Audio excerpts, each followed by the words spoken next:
These noblewomen are busy having a field day, gossiping about everyone else at the party. They're really leaning into the drama, laughing at someone's expense while they sip their drinks. This blonde girl is having the time of her life, sharing the latest scandalous rumors. The subject of their gossip is Charlize Alsbade, who's just chilling by herself with a glass of wine. She's just listening to them talk about how her fiancé is a total loser. Apparently, the guy is way below her league and they can't understand why she'd ever stay with him. They keep going, saying Askin is basically trash compared to a lady of her status.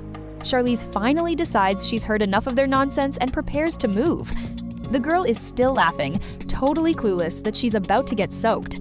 Charlize just straight up dumps her red wine all over the girl's head in front of everyone. She looks at the mess with a mix of boredom and pure disdain. She doesn't say a word, just lets the silence and the wine do the talking for her. The girl is completely frozen, wine dripping down her face while she shakes in shock. The wine glass smashes on the floor, officially ending the party vibes. The rest of the guests are horrified, but nobody dares to step in and stop her. Charlize just stands there looking like a cold-blooded queen, completely unbothered. She starts to walk away while everyone behind her keeps whispering in her wake. She leaves the room without looking back once, maintaining her villainess image. But once she's in private, that cool and confident attitude disappears instantly. She goes into full panic mode, looking like she's about to absolutely lose it. She collapses onto her bed, crying her eyes out over the crazy situation she's in. She's screaming about how unfair it all is, and honestly, she's got a point. See, in her past life, she was just an average office worker glued to her phone. But that day, she hit the ultimate jackpot. Her crypto was worth over $700 million. She looked at the photos of her old life one last time, ready to live the dream. She knocked on her boss's door, and you can guess exactly what happened next. She quit her job on the spot, practically throwing her resignation at him. She was at the airport, suitcase in hand, ready to fly to Dubai and live like a queen. But then the plane crashed, and all that money became useless in an instant. She woke up in this strange, blinding white space, wondering if she was actually dead. She's devastated, realizing she died right when she finally became a billionaire. Then, God shows up with a deal. Survive as Charlize for a year and she gets her crypto back. Now she's in this new body, and man, Charlize is actually stunning. The problem is, everyone is terrified of her, including her own maid who's shaking. On top of all the stress, she's dealing with a massive hangover from the party. The maid nervously hands over a letter, looking like she expects to get yelled at. Charlize stares at the red envelope, already sensing that more trouble is coming. It's from Askin Lemut, her fiancé, who's definitely not a fan of hers. In the original novel, the female lead was the star, surrounded by handsome men. But Askin wasn't one of them. He was just a minor character in the background. The original Charlize was a nightmare who spent her time tormenting him. Because of her cruelty, he ended up losing his sister, making him hate Charlize with a passion. She's stuck in the body of Charlize Alsbade, a villainess whose reputation is basically in the gutter. She realizes with a shock that the person everyone is gossiping about is actually her. She lets out a heavy sigh, trying to wrap her head around this insane new reality. She swallows hard, knowing that one wrong move in this world could literally be her last. Then there's Duke Alsbate, her grandfather, who looks like he has zero patience for any of her nonsense. She forces a polite smile, but inside, she's sweating bullets under his intense gaze. The Duke gets straight to the point, asking if the annulment papers for her engagement have been sent yet. An aide to her fiancé stands by, looking serious as he waits for her response. This is Askin Lemut, her fiancé who wants absolutely nothing to do with her. Charlize looks troubled, realizing that if this engagement ends, her life might end right along with it. Once she's finally alone, she lets out a silent scream, clutching her head in total frustration. The Duke watches her leave, his expression cold and calculating as he thinks about his next move. He's not exactly the loving grandfather type, and she knows she can't count on him for help.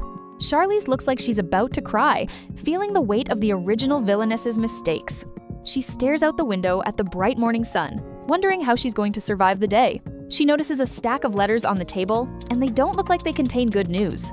She picks them up with a heavy heart, dreading whatever rejection is waiting inside. Her maid watches from the side, looking just as stressed as she is. She takes a deep breath, trying to summon some of that villainous confidence to face the music. And then there's her brother, Roxidian, the Tyrant Emperor who is basically a walking disaster. Rumors say he's completely unhinged, and the look in his eyes doesn't exactly prove them wrong. He stands there with blood on his face, grinning like he just finished a fight and enjoyed every second of it. He's the original male lead of the story, but as her brother, he's just a massive headache. Charlize watches him with a disgusted face, thinking that she's starting to act like the real villainess. She reminds herself that she's the sole heir to the Alsbate Duchy and needs to act like it. But then Roxydian points a sword right at her throat, which isn't exactly brotherly love. He's moving fast, clearly not playing around with that blade of his. Charlize stands her ground, even though a literal tyrant is leaning over her desk. He leans back and looks at her with those golden eyes, seemingly amused by her lack of fear. Meanwhile, back in the real world, her old coworkers were probably wondering where she went. Roxydian just keeps grinning, clearly enjoying the drama he's creating. Charlize just stares at him, completely done with his theatrics for the day. He looks a bit annoyed that he's not getting a bigger reaction out of her. She lets out another sigh, wondering why her new life has to be so exhausting. Roxydian clutches his forehead like he's got a killer headache of his own. Charlize looks at him with a mix of concern and wariness, unsure of what he'll do next. He lets out a low growl, looking like he's barely holding back some kind of internal madness. She realizes that his condition is actually pretty serious, and not just him being dramatic. Suddenly, he starts to glow with a strange, intense light that fills the room. Charlize's eyes widen as she watches him, completely stunned by whatever is happening. And just like that, the terrifying tyrant collapses straight onto the floor. She stares at his slumped form, wondering if he just actually died right in front of her. Charlize focuses on the small glowing pendant in her hands, her heart racing as she hopes it'll work. This is her trump card, a mother's touch charm that's supposed to have a calming effect on the madness. She remembers the backstory. The former emperor was once madly in love with a lady from House Alsbate. A deal was struck with the duke their children would split the responsibilities of the throne and the duchy. In the past, their mother was the only one who could truly soothe the raging darkness within Roxydian. The memory of her warm smile and gentle touch is still the key to controlling his inner beast. Charlize takes a deep breath and invokes that same power, desperate to exorcise the madness from her brother. It works! The violent aura around Roxydian vanishes, leaving him looking stunned and vulnerable for the first time. He looks completely flustered, the murderous emperor replaced by a man who seems to have finally found some peace. Charlize is relieved her plan worked, while Roxydian looks like he's trying to figure out what just happened to him. She watches him closely, knowing that her survival now depends on this fragile new connection. Noah Chendice, the Emperor's adjutant, arrives and is shocked to see his usually unhinged master so calm. Roxydian looks at Noah and points toward Charlize, his voice surprisingly soft as he introduces her. He tells him, with a hint of pride, that this remarkable woman is his little sister. Roxydian seems to be having a bit of a crisis, realizing how much he suddenly wants to dote on her. In his mind, Charlize is now this glowing, angelic figure who saved him from his own darkness. Noah is so caught off guard by the Emperor's sudden transformation that he starts coughing from embarrassment. The Tyrant Emperor stands tall, looking like he's ready to smite anyone who even dares to look at his sister the wrong way. Charlize realizes she's accidentally unlocked his sister complex mode, and she's not sure if it's better or worse. Roxydian and Noah talk, the Emperor glowing with an intense and somewhat terrifying new aura of protection. Feeling like she's escaped a firing squad, Charlize finally walks away from the throne room. The moment she's alone, the sheer stress of the encounter hits her like a ton of bricks. The next morning at the Alsbate ducal estate, the sun shines bright over the opulent grounds. Charlize wakes up with a pounding headache, the events of the previous day feeling like a fever dream. She remembers passing out from pure exhaustion the second her brother finally left her alone. Her maid looks concerned as Charlize sits up, still feeling dazed and a bit out of sorts. Despite the fatigue, she has a long list of things to do if she wants to keep her head on her shoulders.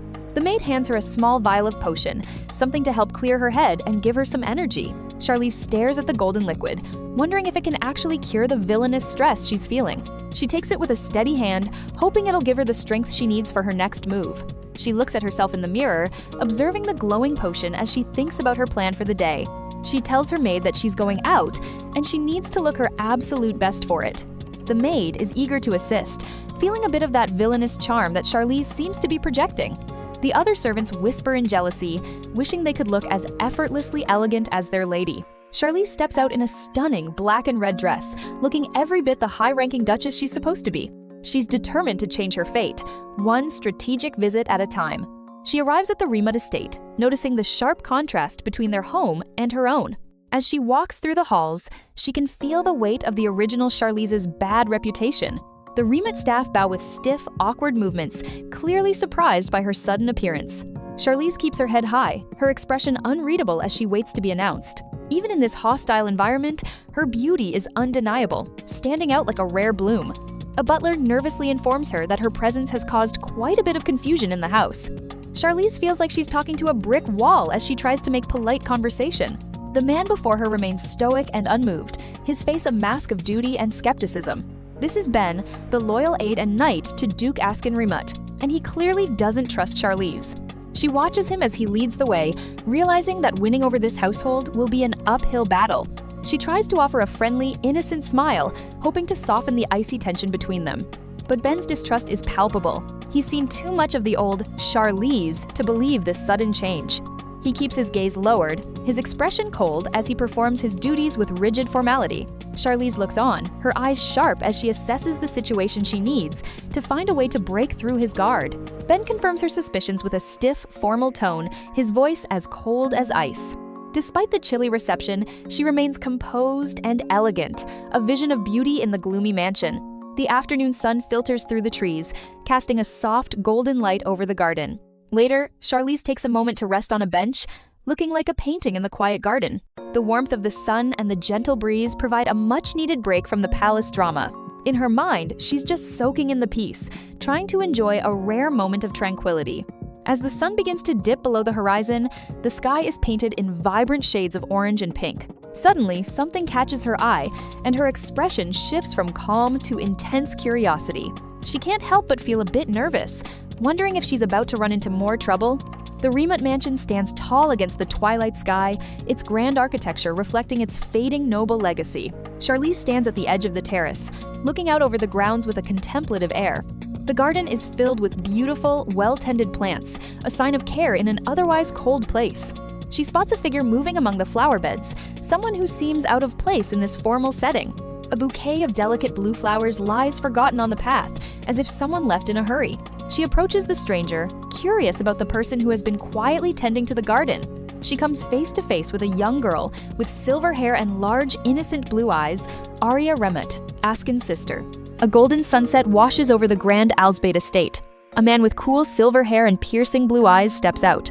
This is Askin Lemut, the Duke, whose family name is currently in the gutter. His aide follows closely behind, looking just as stressed as his boss. Askin is clearly in a foul mood, his breath heavy with frustration as he vents. He has a look of pure exhaustion on his face. Dealing with his fiancée is clearly taking a toll. Then there's his younger sister, Arya. She's the only thing he really cares about in this world. Arya is fragile and sickly, spending most of her days tucked away to avoid any trouble. But trouble just walked through the front door. Charlize Alsbate has arrived. Charlize stands tall, her red eyes fixed on the girl. In the original story, this was where the bullying usually started. But the soul inside Charlize now is actually a former crypto millionaire just trying to survive. Arya is shaking like a leaf, barely able to manage a greeting. Charlize notices her state and tries to call out to her, but even a small move makes Arya flinch like she's about to be struck. Her fear gets the better of her, and she suddenly loses her balance. She collapses right there on the floor, passing out from the sheer stress. Charlize is stunned. She was just trying to help, but she already looks like the villain again. Right on cue, Askin storms into the room, looking like he's ready to kill someone. Charlize turns around, realizing she's just been caught in the worst possible scenario. Askin doesn't even look at her, his eyes only on his sister. He scoops Arya up and carries her away, making it clear Charlize is the last person he wants near his family. The original Charlize was a nightmare, a drunk who loved making scenes and humiliating him. Now, Askin confronts her in the pouring rain, finally having enough of the games. Charlize tries to explain that it's not what it looks like, but the history between them is too thick. Askin's gaze is ice cold. He's heard every excuse before and doesn't believe a word of it.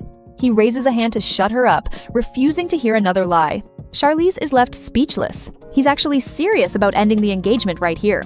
They stand apart in the courtyard, the tension thicker than the downpour. Suddenly, a sharp pain tears through Charlize's chest.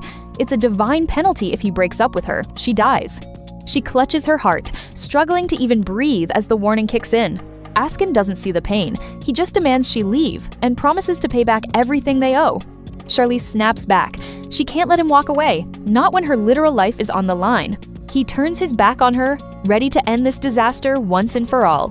Charlize knows she has to do something drastic to change his mind. She takes a firm step forward through the mud. She throws herself forward, determined to stop him before he leaves. Her eyes are fixed on him, filled with a resolve he's never seen before. She catches his arm, stopping him in his tracks. He looks back, stunned that she's actually being this persistent.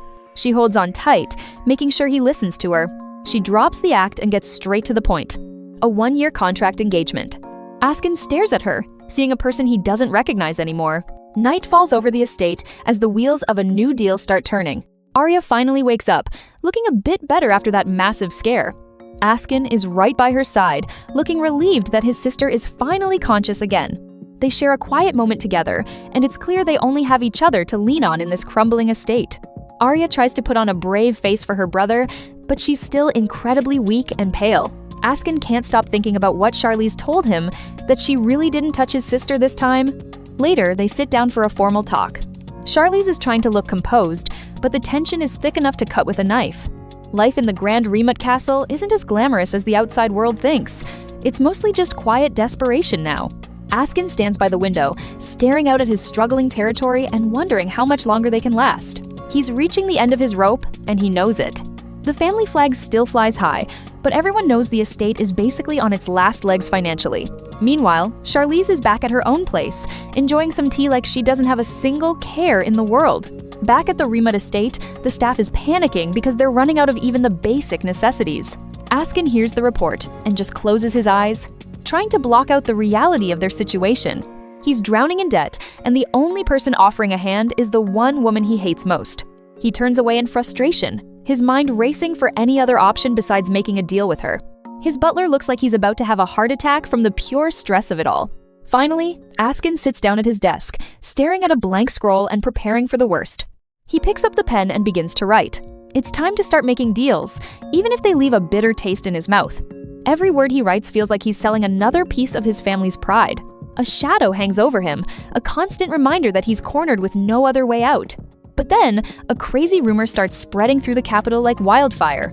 Charlize hears about it from her maid and can't believe her ears. People actually think she's sleeping on the streets? She just laughs it off while sipping her tea. If they want to think she's suffering for love, she's not going to stop them. She's got her carriage and her full tea service. She's actually perfectly comfortable. Askin and his man are actually spying on her from the bushes, trying to figure out what her new angle is. She looks like a saint standing alone in the garden, which is definitely not the Charlize they remember. Her maid is genuinely worried though, because the sky is starting to look pretty grim. Dark clouds roll in, and the wind starts picking up across the gardens. Thunder rolls through the sky, scaring the daylights out of the household staff. Instead of running inside, Charlize stays right there in the rain, looking like she's deep in thought. The storm lashes against the estate, perfectly matching the chaotic energy of her current life. A maid finally rushes out with a tray, probably begging her to come back inside before she catches a deathly cold. Back in her room, she's soaked to the bone, but she doesn't seem to care about the discomfort at all. She looks in the mirror, her eyes cold and focused. The villainess is done playing games. Her maid is practically in tears, moved by how hard. Her lady seems to be working for the Duke. In another part of the castle, a man in a suit is watching her very closely. He's got his eyes fixed on her every move, just waiting for the mask to slip. The maid sits there, exhausted from trying to keep up with her lady's unpredictable behavior. Charlize eventually gets cleaned up, looking every bit the perfect noblewoman again. Her maid looks at her with newfound respect, totally falling for the misunderstood hero act. Suddenly, there's a sharp knock at the door, breaking the quiet moment. Charlize looks up, wondering who could possibly be visiting her at this hour. To Charlize's utter shock, it's little Arya standing right at her door, holding a delicate lace umbrella. Charlize can only stare back, completely caught off guard by this sudden visit from the girl who just fainted. Arya looks like she's on the verge of tears, her hands trembling as she grips the handle of her umbrella. She's shivering from the cold, and it's explained that she and the maid decided to squeeze in together just to stay warm. Charlize feels a sudden pang of hesitation, her usual sharp guard dropping for a rare split second. She quickly recovers her composure, putting on a gentle face that she hopes looks convincing enough. Outside, the storm continues to rage, with rain drumming incessantly against the sides of the carriages. Charlize brings the young girl inside, though she's still trying to wrap her head around why she's here. Arya looks up at her with those huge, innocent eyes that seem to see right through all her defenses. Charlize just blinks, unsure of how to react to such genuine and raw vulnerability from a child. She notices Arya is clutching her dress in distress, clearly overwhelmed by the situation. In a rare moment of softness, a tiny, genuine smile actually plays on Charlize's lips. She sits Arya down and starts helping her with her hair, acting more like a kind sister than a villainess. "Could you lean your head back just a little more?" she asks, her voice surprisingly soft and gentle. But the peace is shattered when the door suddenly flies open, revealing a very familiar silhouette. Askin stands there, looking absolutely livid as he bellows his sister's name into the room. Arya is frozen in pure terror, not understanding why her brother is so incredibly angry. He doesn't even give Charlize a chance to speak. He just assumes she's up to something terrible again. Charlize tries to block him, but Askin is already rushing forward to rescue his little sister. In his haste, he shoves past Charlize with enough force to send her reeling backward. She loses her balance and falls straight into the mud outside the door with a heavy splash. She's left there on the ground, dazed and wondering when her plan became such a total disaster. Askin looks down at her with pure disdain, his blue eyes as cold as the rain hitting his face. Charlize stares back, her heart sinking as she realizes the gap between them just got even wider. Just then, Duke Alsbate appears from the shadows, his presence commanding immediate and fearful attention. He stands over his fallen granddaughter, his expression cold and entirely devoid of any sympathy. His red eyes glow with a sharp, terrifying intensity as he surveys the messy scene before him. He turns his focus to Askin, his voice likely dripping with the arrogance of a man used to getting his way. Askin is soaked to the bone, but he stands his ground, refusing to be intimidated by the Duke's gaze. The Duke just narrows his eyes, clearly unimpressed by the young man's futile attempts at defiance. They all stand there in the pouring rain, a tense standoff that feels like it could snap at any moment. The Duke's gaze lands on Charlize again, and it's obvious he thinks she's being absolutely pathetic. Charlize slowly reaches out, her hand trembling as she tries to find some way to pick herself up. She forces herself to stand tall, refusing to let her grandfather or Askin see her stay down for long. "There was a misunderstanding," she tries to explain, her voice strained as she fights for her dignity. She looks at her grandfather for any sign of support, but finds only a wall of cold indifference. She turns her head away, unable to look at them anymore as the shame of the moment washes over her. The rain continues to pour down, drenching her expensive dress and chilling her to the very bone. Askin's hand tightens on the handle of the umbrella as he prepares to leave this place behind. He pulls Arya closer to him, his protective instincts in full gear after finding her with Charlize. "Here," he mutters coldly, adjusting his grip on the umbrella as he prepares to lead the way. He leads his sister away without a second glance, leaving a humiliated Charlize alone in the storm. A servant scrambles to bring an umbrella to Askin, calling out to him respectfully as he prepares to lead Arya away. A few days later, the sun is finally shining again, though the atmosphere within the estate remains incredibly heavy. Charlize sits on the edge of her bed, looking completely drained as if she hasn't slept a wink since that rainy night. She lets out a long, tired groan, the sheer exhaustion of her new life finally starting to weigh on her. She can't seem to shake the memory of Arya's terrified, tear-filled face, no matter how hard she tries to focus. But she knows she can't just hide in her room forever. There's a difficult meeting she simply can't avoid. The scene shifts to the Duke's study, a room that feels just as cold and imposing as the man who owns it. Duke Alsbate stands with his back to the room, his pink hair a sharp contrast to the dark, formal suit he wears. Charlize enters the room with a practiced air of grace, her emerald green gown shimmering in the soft light. She keeps her head held high, refusing to let her grandfather see even the slightest hint of the anxiety she's feeling. The Duke looks her over with a critical, unimpressed eye, clearly still suspicious of her sudden change in heart. He rubs his beard thoughtfully, his red eyes boring into her as if he could peel away all her secrets with a single look. Charlize doesn't flinch, meeting his gaze with a quiet, steely strength that seems to catch him slightly off guard.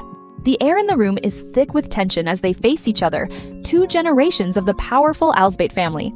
Suddenly, the Duke slams his fist onto the desk, the loud crack echoing sharply through the quiet, expansive room. Charlize is startled by the sudden outburst, thinking to herself that this family is even more dysfunctional than she thought. He delivers a harsh warning, his voice cold, as he makes it clear that her current behavior is bordering on disaster. A dramatic mental image of a crash train labeled with social annulment flashes through her mind, complete with a warning. She realizes that her grandfather is serious about the consequences if she doesn't keep her new act together. Taking a steadying breath, she gives a stiff, respectful bow before turning to finally take her leave from the room. She walks out of the estate with regal indifference, followed by a servant who leads her toward the waiting carriage. A beautiful white carriage waits outside, its horses restless and ready to whisk her away from the suffocating house. Later, dressed in a sleek and formal dark blue gown, Charlize settles into her seat for the long ride ahead. She looks out the carriage window with a sharp, focused gaze, ready to face the world on her own terms now. Charlize Alsbate is caught off guard by a voice behind her while she's looking in the mirror. She turns around, her eyes wide with shock as she realizes her dream life as a crypto millionaire is over. Askin Lemut stands before her, looking like he's about to deliver some bad news. She catches a glimpse of her own red eye in the mirror, a reminder of her new identity as a hated villainess. The scene shifts to a sunlit forest, where a couple of guys are chatting about the territory.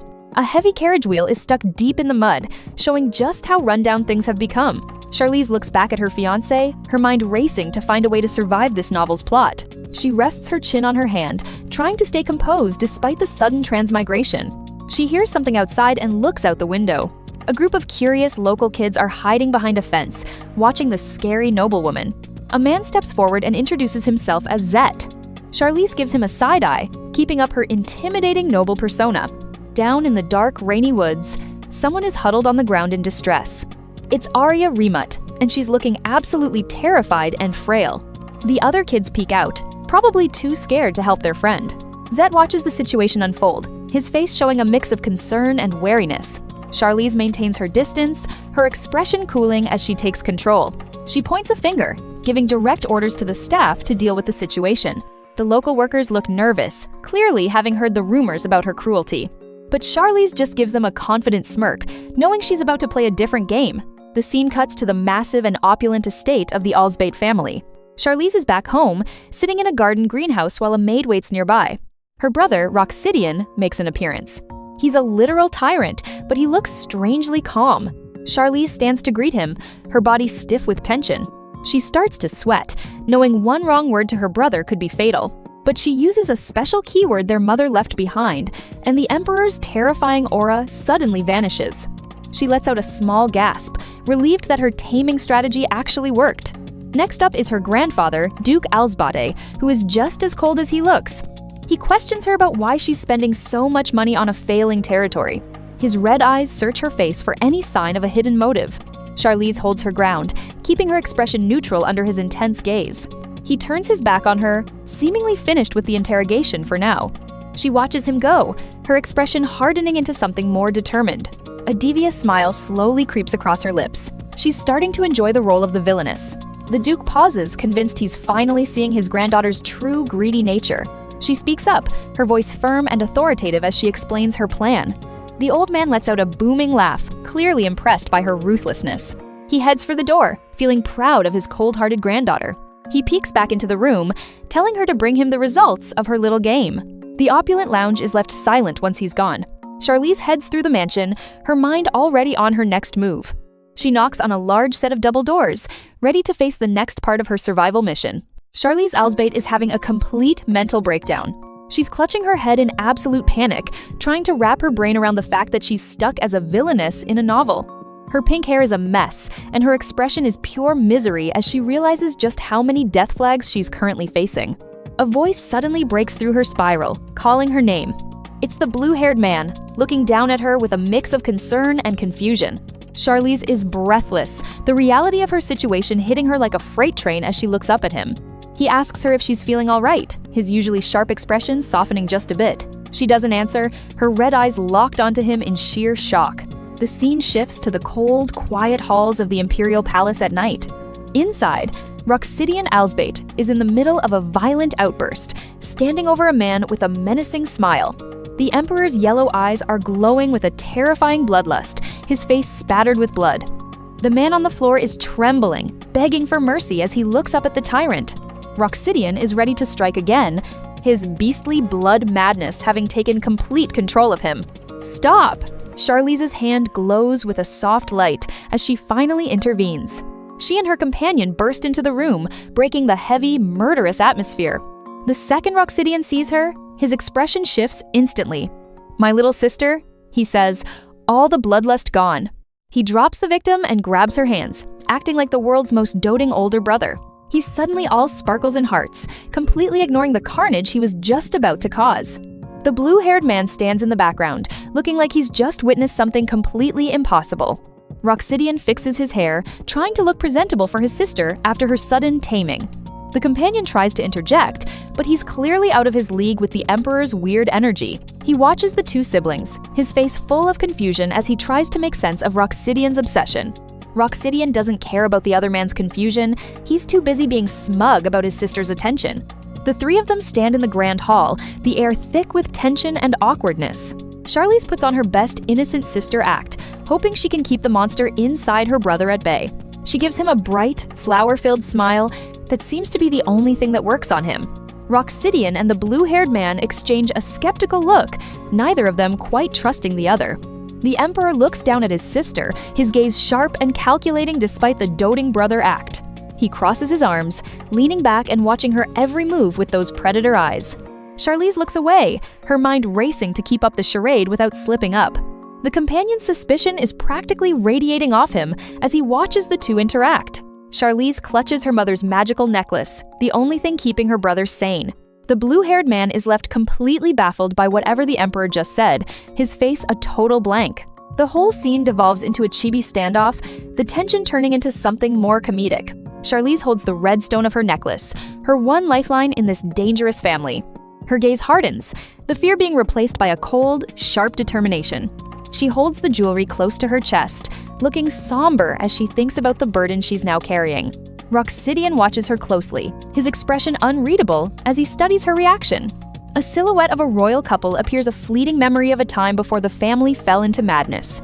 Roxidian gives a playful wink, looking like he's back to being a doting, if slightly obsessive, brother. Charlize isn't buying the act, her face full of suspicion as she watches him. He just keeps smiling, looking like the picture of a supportive older sibling. Charlize turns her back on Roxidian, her pink hair flowing behind her as she tries to plan her next survival move. Roxidian watches her, a playful but dangerous smirk on his face as he enjoys the game they're playing. Charlize looks over her shoulder, her expression full of doubt as she deals with her brother's unpredictability. She realizes that breaking her engagement right now would be way too suspicious for her grandfather to ignore. She turns to face him again, her eyes sharp and focused as she tries to keep a cool head. Roxidian looks surprised by her sudden shift in demeanor, his brow furrowing slightly as he tries to read her. The scene transitions to the dark, imposing silhouette of the Alsbate Duchy Palace under the moonlight. Inside, Askin Lemut is standing beside Charlize, looking serious as he prepares for their next step. He gives her a formal bow, showing his respect despite the tension between them. Charlize watches him with a cold, calculating gaze, her mind already 3 steps ahead. Askin stays in his bow, his eyes fixed on the floor as he waits for her reaction. Suddenly, Charlize breaks into a radiant smile, her face framed by delicate white flowers. The change catches Askin off guard, and he can't help but blush at her sudden warmth. The two of them stand in a soft, glowing light, the image of a perfect, noble couple. Later that night, the soft light of a lamp illuminates Roxidian's study as he works late. Roxidian sits at his desk, looking satisfied with how things are going. Good, good. Askin is there with him, looking skeptical as they discuss the situation with the Alsbate family. A vision of Charlize as a beautiful, rose-crowned princess flashes through Roxidian's mind. He reaches out towards a shadow, his expression turning dark and possessive. Askin looks worried, thinking that Roxidian is effectively forcing Charlize to abandon her own family. Roxidian's face darkens, his yellow eyes glowing with hatred as he thinks about the greedy Duke Alsbate. He watches Askin, who remains steadfast and serious in the face of the Emperor's intensity. Roxidian sees Charlize as the true heir, a perfect princess who deserves better than her current family. The heavy atmosphere breaks into a chibi comedy moment as the two men continue to bicker and clash. Askin is left alone with his thoughts, staring at a document with a confused 10 expression. Another man, possibly a subordinate, looks over some papers, his face lit by the dim light of the room. Askin clutches a quill, his gaze fixed on the parchment as he tries to figure out Charlize's true intentions. The next morning, the sun shines brightly over the grand Remut ducal estate. Charlize is enjoying a quiet tea time in a beautiful, sunlit gazebo. She rests her chin on her hand, looking out at the gardens with a thoughtful, almost sad expression. Arya Remut approaches her, her light blue hair catching the morning sun. Charlize is surprised to see her, letting out a soft, "ah," as she looks up from her tea. Arya gives her a shy, dazzling smile, her blue eyes full of genuine affection and joy. Charlize watches her with a surprised look, touched by the girl's pure-hearted reaction. Arya hesitates for a moment, looking a bit nervous as she speaks to the woman she admires so much. Charlize gives her a warm, encouraging smile, making the young girl feel right at home. Arya is overjoyed, realizing that Charlize even remembered which tea was her favorite. She blushes and clasps her hands to her chest, her heart clearly full of admiration for Charlize. Charlize watches her, thinking about how happy and lively Arya seems compared to the original story. Arya is surrounded by a halo of golden flowers, the very picture of innocence and life. Charlize gives a soft, gentle smile, her own red eyes warming as she looks at the girl. Arya looks back with starry eyes and a massive blush, completely won over by Charlize's kindness. Charlize offers a gentle word, her red eyes showing a rare moment of tenderness as she comforts the young girl. "Here, take my handkerchief." Arya takes the handkerchief, her face still flushed with emotion and her blue eyes filled with gratitude. "Yes." Charlize watches her go with a soft, knowing smile, feeling a sense of satisfaction in her plan. As Arya runs off, Charlize's expression shifts back to its usual calm, calculated mask. Tat-a-tat. The sound of light footsteps fades. Charlize stands tall, her presence commanding even in the peaceful garden, her mind already on the next phase. She is flanked by her attendants, her regal bearing unmistakable as they prepare to move on. A ghostly image of the Duke looms in the foreground. The villagers cheer as Charlize and her retinue pass by, their voices rising in a cacophony of support. "Uro!" they shout. A basket overflowing with ripe apples and pears is held up, a symbol of the bounty and goodwill of the people. Shiararang, the scene sparkles. Charlize is momentarily taken aback by the overwhelming display of affection from the commoners. "Papan," she looks surprised. Askin approaches, his silver hair shimmering in the light, his blue eyes fixed on Charlize with a serious intensity. The crowd parts as he walks towards her, the sound of his firm footsteps echoing on the path. "Jeobeok, Jeobeok." They lock eyes, a silent conversation passing between them that only they can understand. "Jiget." The gaze is long. Askin looks down, his expression unreadable as he considers the woman before him. They stand back to back for a moment, two powerful figures in a world full of intrigue and danger. Later, back in her private quarters, the morning light filters into the lavishly decorated room. Charlize sits on her ornate chair, her arms crossed and her brow furrowed in deep thought. "Ooh." She groans softly. Askin enters the room, his back to the viewer as he speaks with another attendant. Charlize looks up, her eyes wide with a sudden realization or concern as she clenches her fist. "Kung!" The table thuds. Askin takes a seat across from her, a small bag resting on the table between them. "First of all," he begins. Arya is there as well, her face full of shock and concern as she looks at her brother. Askin remains calm, his blue eyes steady as he addresses the situation at hand. A vision of Arya's bright, hopeful face contrasts with Charlize's dark, brooding expression. Ooh, the atmosphere is heavy. Askin raises a finger, making a point as he explains the next steps of their plan. "Teok," he emphasizes. Charlize listens intently, her own finger raised as she adds her input, her face framed by lilies. "Tak!" The decision is made. Askin isn't buying whatever Charlize is selling. She holds up a finger, ready to lay out her terms. She offers him the one thing he wants, total freedom. He looks away, trying to process this unexpected move. He's still suspicious, questioning why a villainess would suddenly be so generous. She's getting a bit annoyed that he's overthinking it.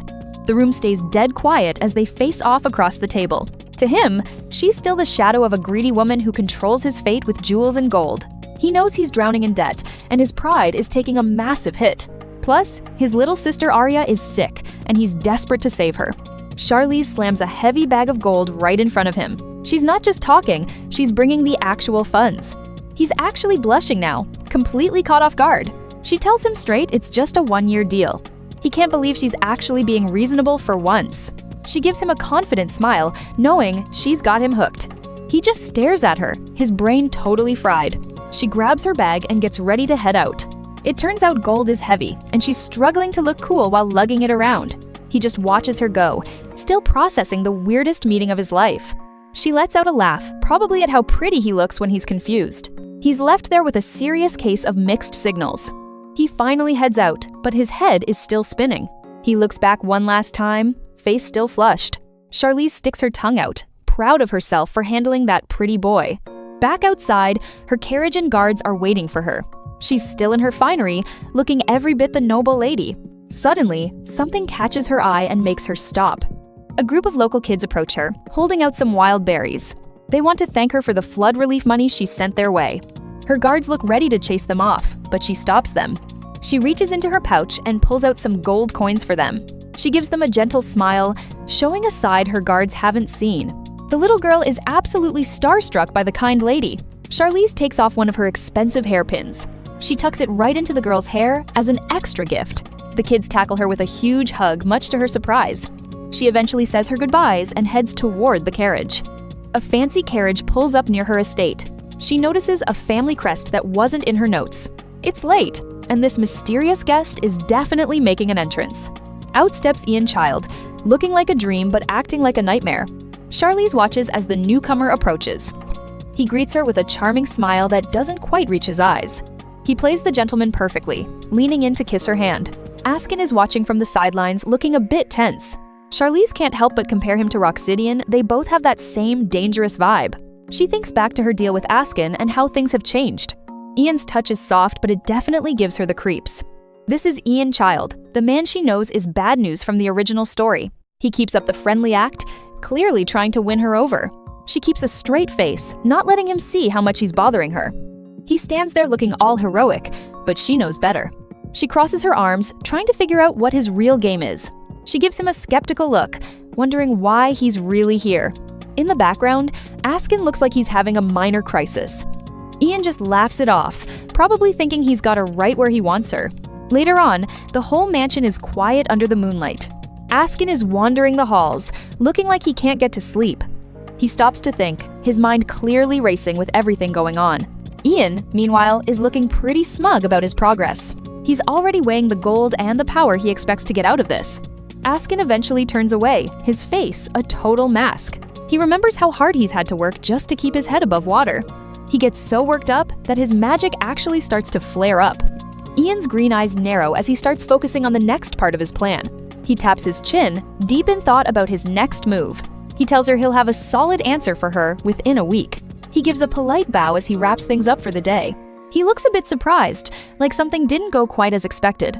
Askin is suddenly startled by something in the quiet hall. He looks back, his expression a mix of confusion and something else. He stands by his desk, looking at the empty quill holder. He finally walks away, still looking pretty distracted. He stands alone in the shadows, probably questioning everything. He looks back over his shoulder with a small, mysterious smile. Back in his own space, Ian looks even more satisfied with himself. Charlize is back in her room, looking out at the sun-drenched garden. She collapses onto her bed, her face bright red from all the stress. She's tossing and turning, her mind just won't shut up.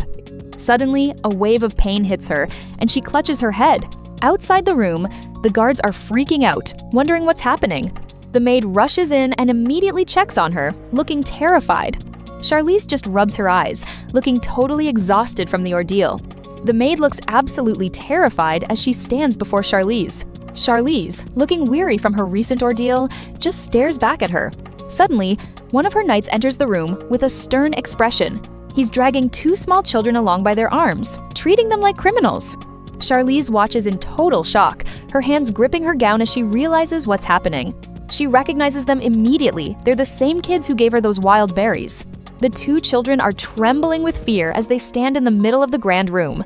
Charlize lets out a small groan, her stomach still giving her trouble.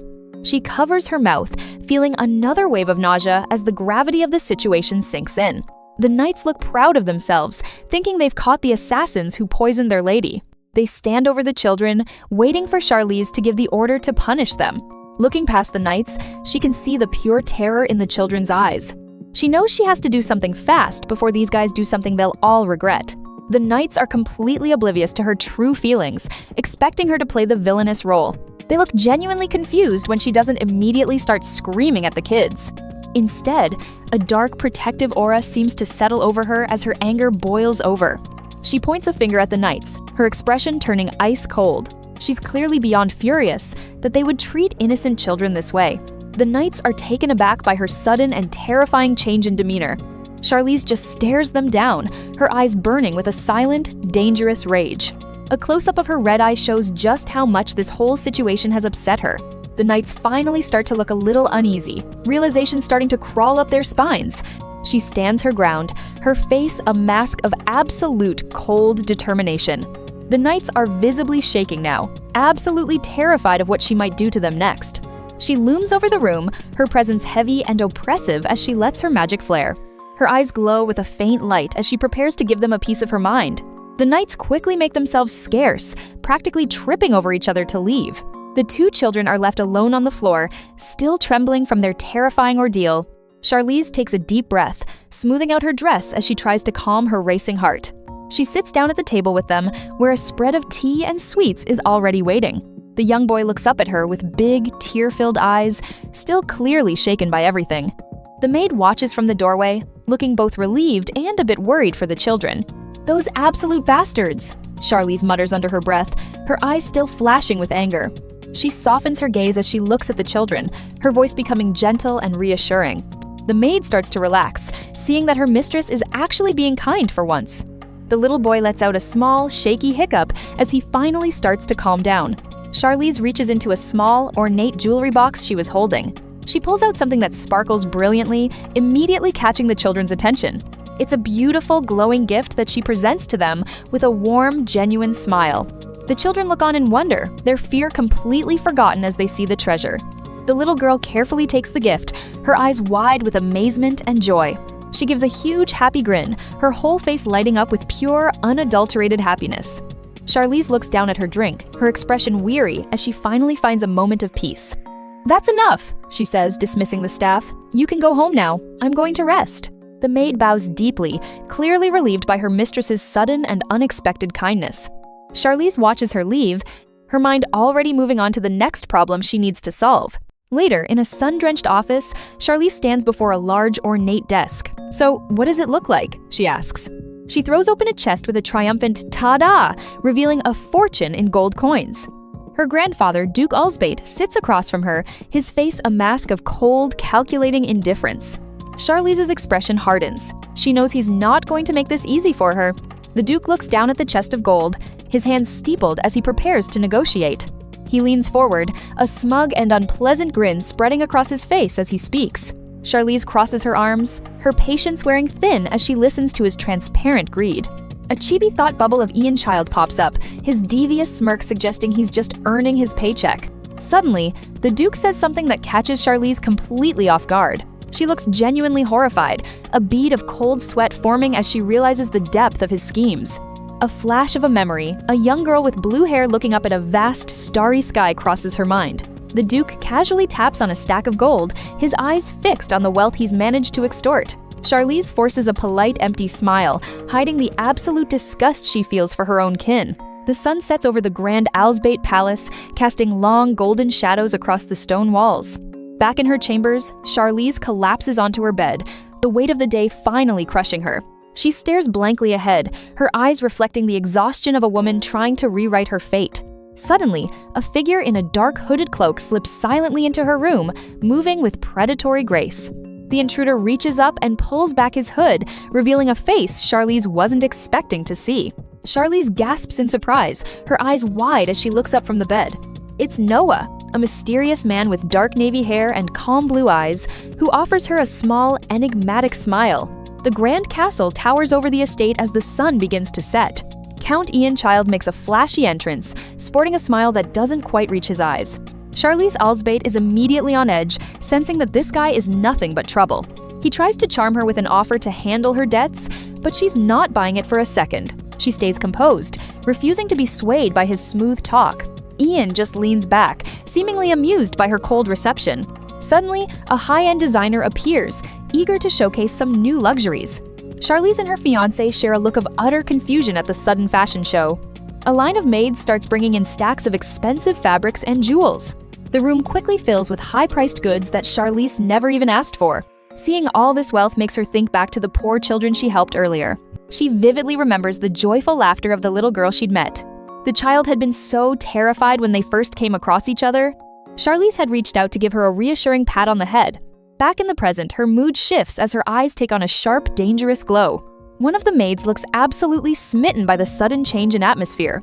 A knight stands there trembling, realizing he's been caught red-handed.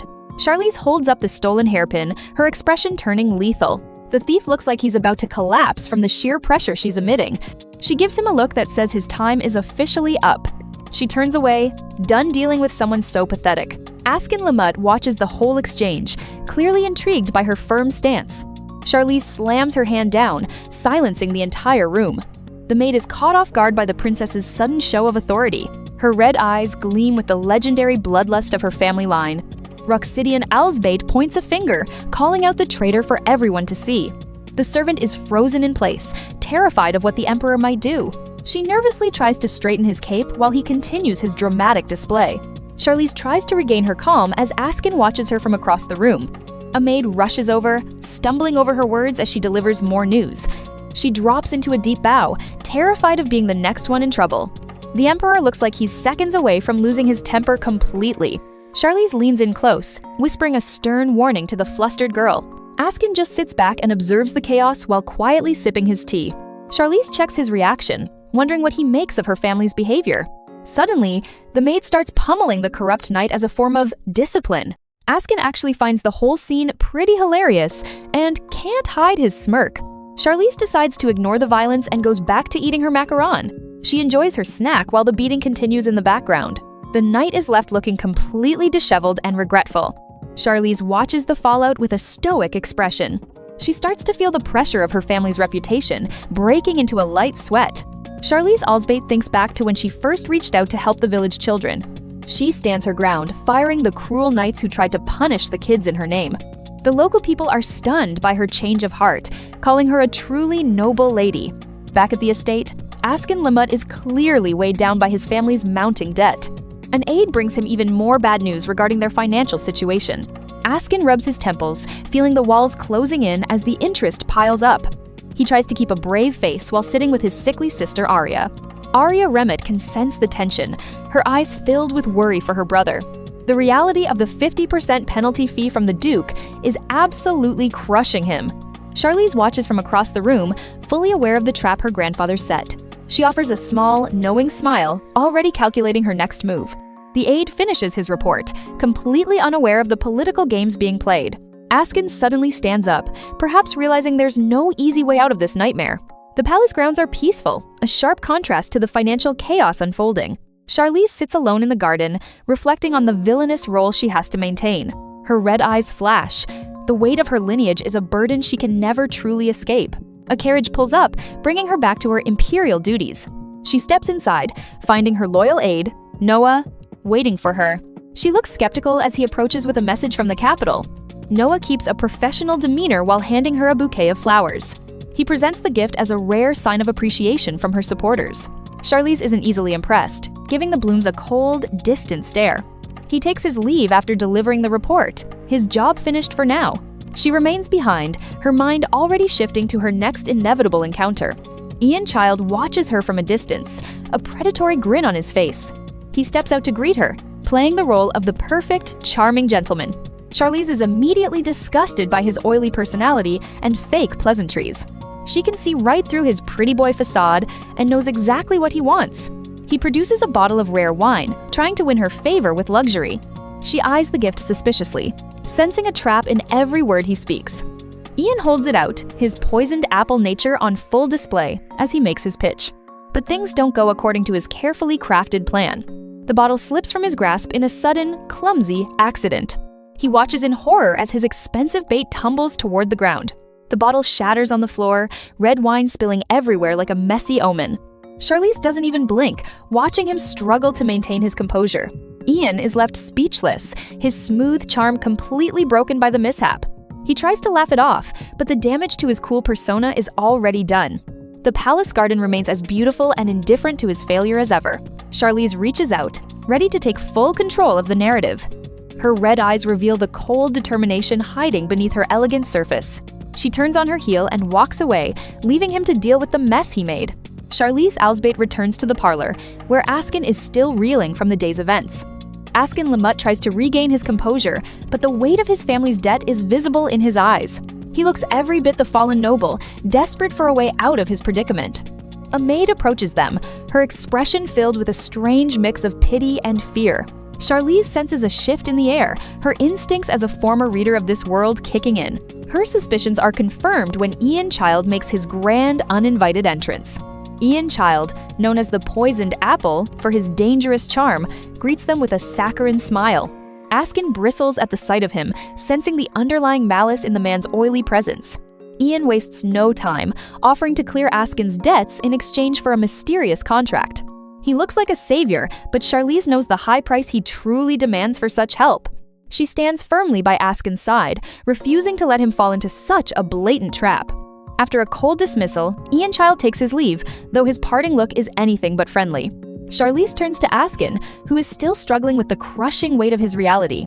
"I have so much I need to say to Askin," she thinks, her heart aching for the burden he carries. She needs to convince him that there's another way, one that doesn't involve selling his soul to a snake. She watches him closely, her own resolve hardening as she plans their next move. Askin looks away, unable to meet her gaze as the shame of his situation consumes him. The silence between them is heavy with unspoken fears and the ticking clock of his family's debt. Charlize reaches out, wanting to offer comfort but unsure if he's ready to accept it. She gives him a firm, grounding nudge, reminding him that he's not alone in this fight. They share a quiet moment, a fragile alliance forming in the shadow of their common enemy. "We will find a way," she promises, her voice low and steady despite the uncertainty. But their reprieve is short-lived as the head of the family, Duke Alsbate, summons them for an audience. Charlize braces herself, knowing her grandfather is even more dangerous than Ian Child. They walk through the opulent halls of the palace, headed toward a confrontation she's dreaded. The Duke sits like a predator in his study, his pink-tinged hair the only soft thing about him. He greets them with a coldness that chills the room, his eyes scanning for any sign of weakness. Charlize keeps her expression neutral, refusing to give him the satisfaction of seeing her flinch. She can feel the oppressive atmosphere of the room, thick with greed and ancient power. Askin officially requests the annulment, his voice steady despite the incredibly high stakes. But the Duke's reaction is swifter and more brutal than they could have imagined. Charlize's eyes begin to glow with a latent, protective fury as she listens to his cruel demands. The Duke demands a 50% interest penalty on the debt, a sum that would ruin the Remut family forever. He sneers at their plight, revealing the true, predatory nature of the Alsbate line. Askin is devastated, the last of his hopes seemingly extinguished by his own relative. "Hold your tongue!" Charlize suddenly shouts, her voice echoing through the silent chamber. The Duke is momentarily stunned by her defiance, his sneer replaced by a look of pure shock. Suddenly, dark, masked figures seem to materialize in the shadows around them. A terrifying aura fills the room, making Charlize gasp as she's overwhelmed by a sudden, chilling pressure. The shadows of the Duke's greed seem to reach out for her, manifesting as spectral figures. Askin can only watch in horror as Charlize staggers under the weight of the spectral assault. A glass shatters on the floor, marking the end of civil conversation and the start of an open war. Charlize Alsbate is frozen in place, her grandfather's callousness hitting her like a physical blow. Duke Alsbate watches her with a predatory glint in his eyes, enjoying the absolute control he wields over them. She gasps for air, the weight of his impossible demands making it hard for her to even breathe in his presence. In the suffocating silence of the Duke's study, the true, ugly extent of his greed is finally laid bare. Askin Lemut stares at the floor, his world crumbling as he realizes his family is being systematically destroyed. Charlize watches him from the doorway, her heart breaking for the man who thought he had found an ally. Askin looks up, his gaze hollowed out by the sheer injustice of the Duke's predatory interest penalty. The Duke merely smiles, his jeweled cross catching the light as he revels in his cold-blooded cruelty. Askin reaches for the document, his hand trembling as he contemplates the ruin of his entire family line. The terms are a life sentence of debt, meticulously designed to keep the Remut family under the Duke's thumb forever. If you wish to save what remains of your family's pride. The Duke begins, his tone chillingly conversational. His face is a mask of pure malice, devoid of any familial warmth or a single shred of human mercy. Askin feels as though the very air is thick with the scent of decay, his future vanishing before his eyes. Overwhelmed by the oppressive atmosphere, Charlize hurries out into the hall, her mind in a desperate whirl. She pauses and looks back, her resolve hardening even as she feels the Duke's calculating eyes on her. To her horror, Guard sees Arya Remut, treating Askin's young sister like nothing more than collateral. Suddenly, a hand reaches out to restrain the guard, an unexpected intervention in the escalating chaos. Ian Child watches the scene with his sharp green eyes, his motives as hidden as the poison he is named for.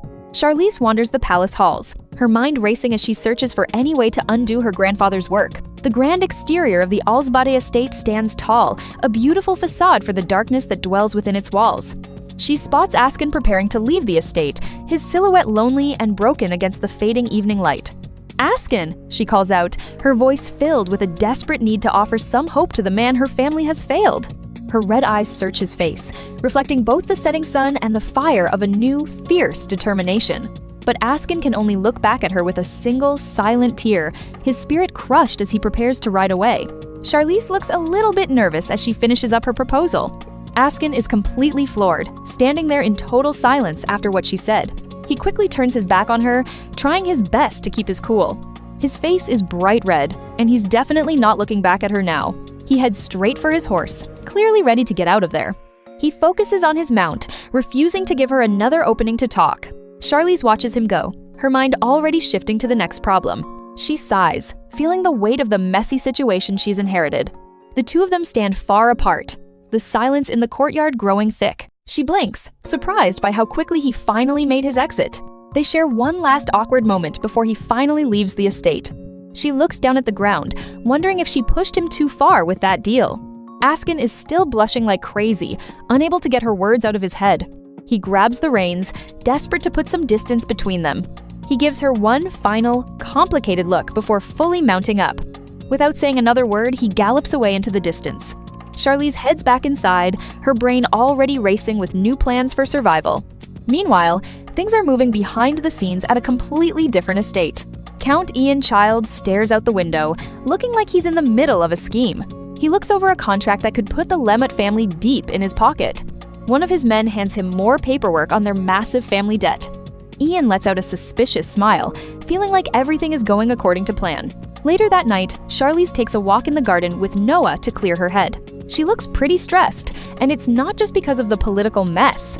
Her stomach starts turning, and she realizes those wild berries she ate were a huge mistake.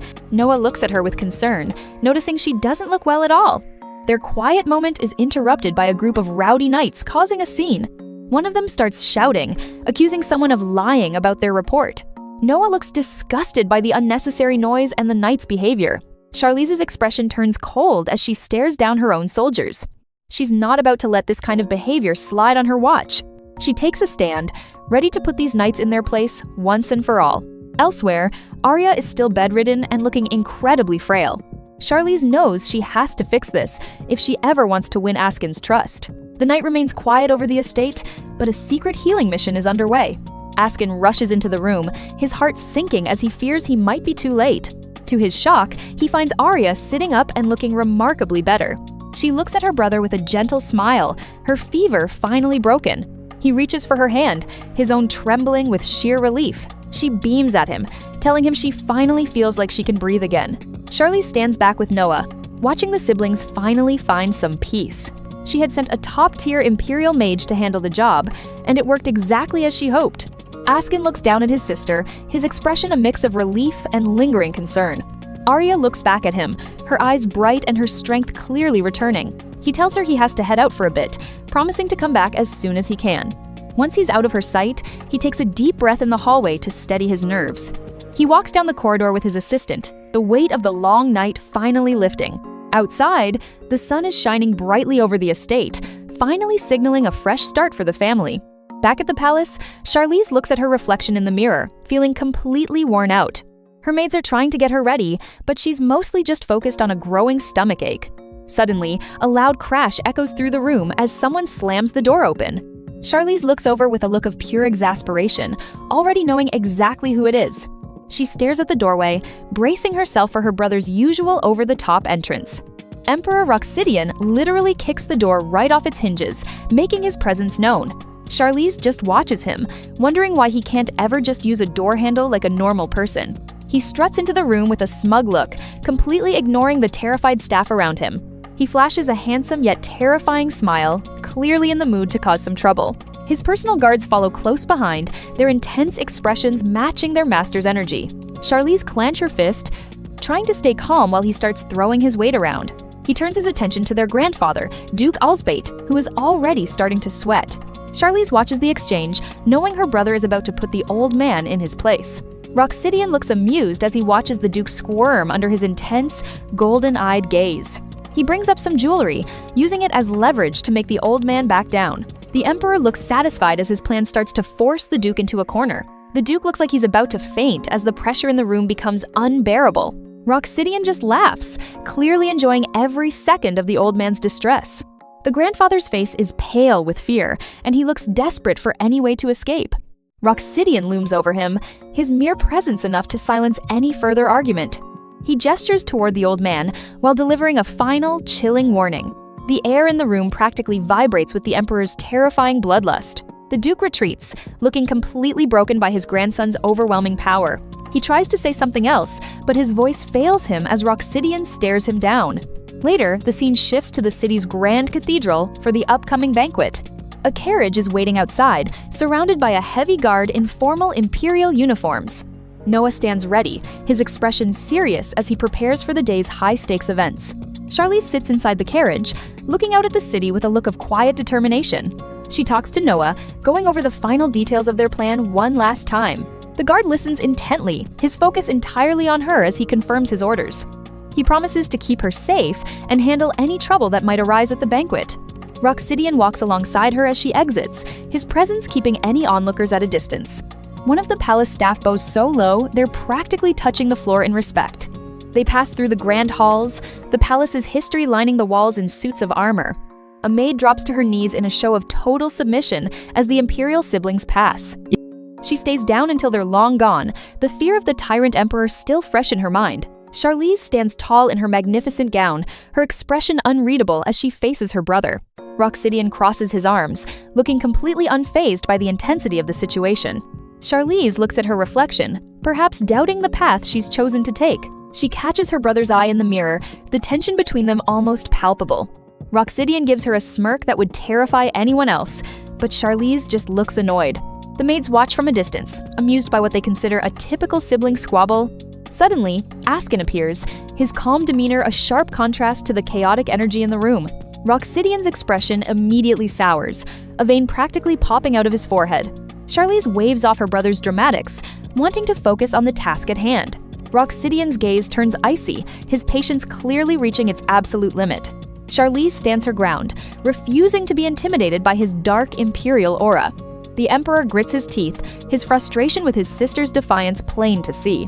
She grips her necklace tightly, her hands trembling slightly from the sheer pressure of his presence. Roxidian lets out a heavy sigh, face-palming as he tries to find a shred of patience.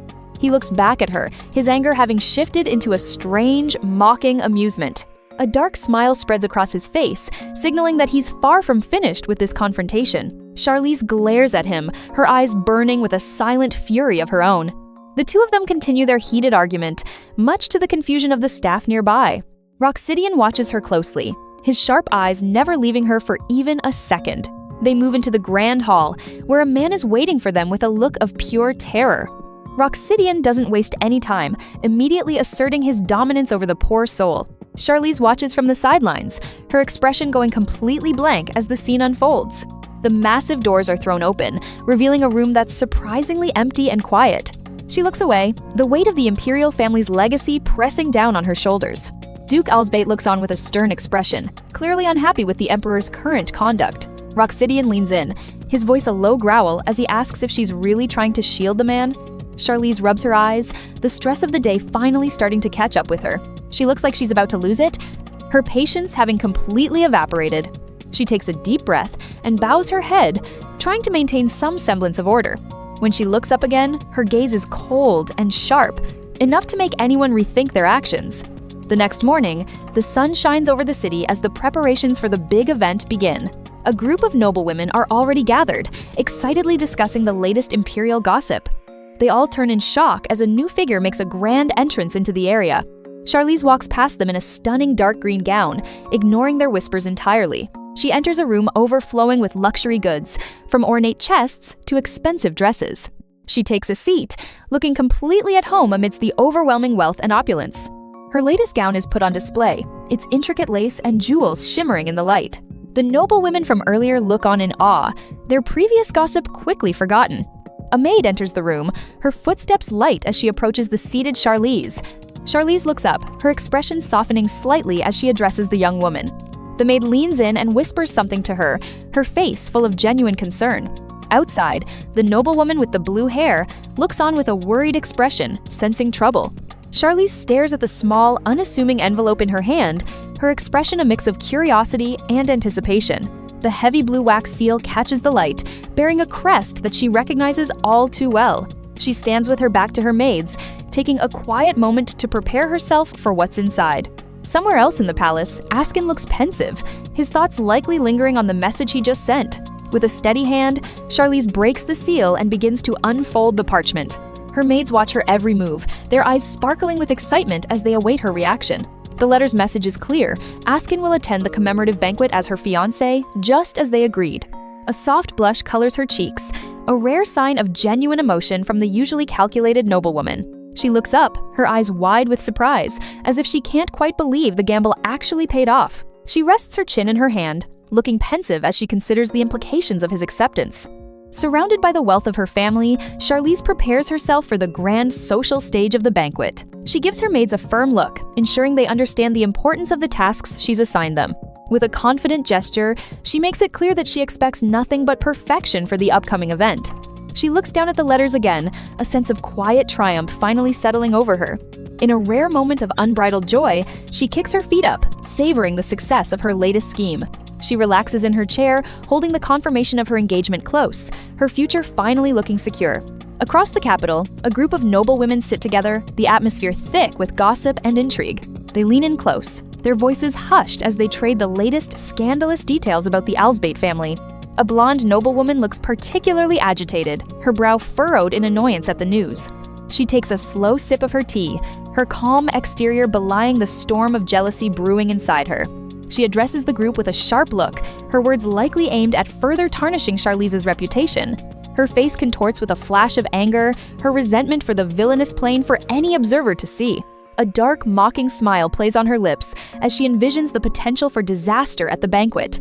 She stands beside her silver-haired fiancé, their presence commanding the attention of everyone in the room as the banquet begins. Charlize kicks things off with a bold offer. They stay engaged for exactly 1 year, and if he still hates her by then, he's free to go. The scene shifts to the Remut estate, where the weight of that deal is starting to sink in. She looks pretty smug about the whole thing, confident that she's finally taken control of her fate. Askin Lemut isn't exactly thrilled, reminding her that his family is still drowning in debt to hers. She leans in way too close, catching him off guard with a playful pretty boy before making her exit. As she walks away, she leaves the stoic Duke completely flustered and struggling for words. A servant gives a respectful bow as she starts heading toward the exit of the mansion. She steps out into the hallway, her mind already racing with the next part of her master plan. Charlize looks a bit annoyed, probably dreading the long carriage ride back home, but her mood flips when she finds a letter with a blue seal, sparking a mischievous idea. Back inside, she finds Askin having tea and decides it's the perfect time for another friendly chat. She doesn't waste any time, reaching out to grab his attention with a sudden move. He's visibly startled, a faint blush creeping up his face as she invades his personal space again. She leans right over him, making sure he feels the full pressure of her presence. She makes herself comfortable on the couch to read her letter while he stands there looking totally lost. The Duke tries to argue his point, but he's clearly overwhelmed by her sudden shift in attitude. She waves him off with a casual gesture, explaining that things are going to be different from now on. She taps the table for emphasis, making it clear she isn't interested in their old games. Charlize looks him dead in the eye, dropping a truth bomb that leaves him even more confused. From his point of view, she's becoming an absolute enigma that he can't seem to figure out. She gives a little shrug, acting like the most innocent person in the room. But those sharp eyes of hers tell a different story. She's always thinking several steps ahead. He turns his back to her, probably needing a second to keep his head from spinning. In her head, she's having a good laugh at how easy it is to get under his skin. She stands up to take her leave, satisfied with how this little meeting turned out. As soon as she walks away, he's left covering his face, his ears turning a bright shade of red. She gives a cheerful wave over her shoulder, acting like they just had the most normal conversation ever. While walking through the gardens with her maid, she can tell that the dynamic between them has shifted.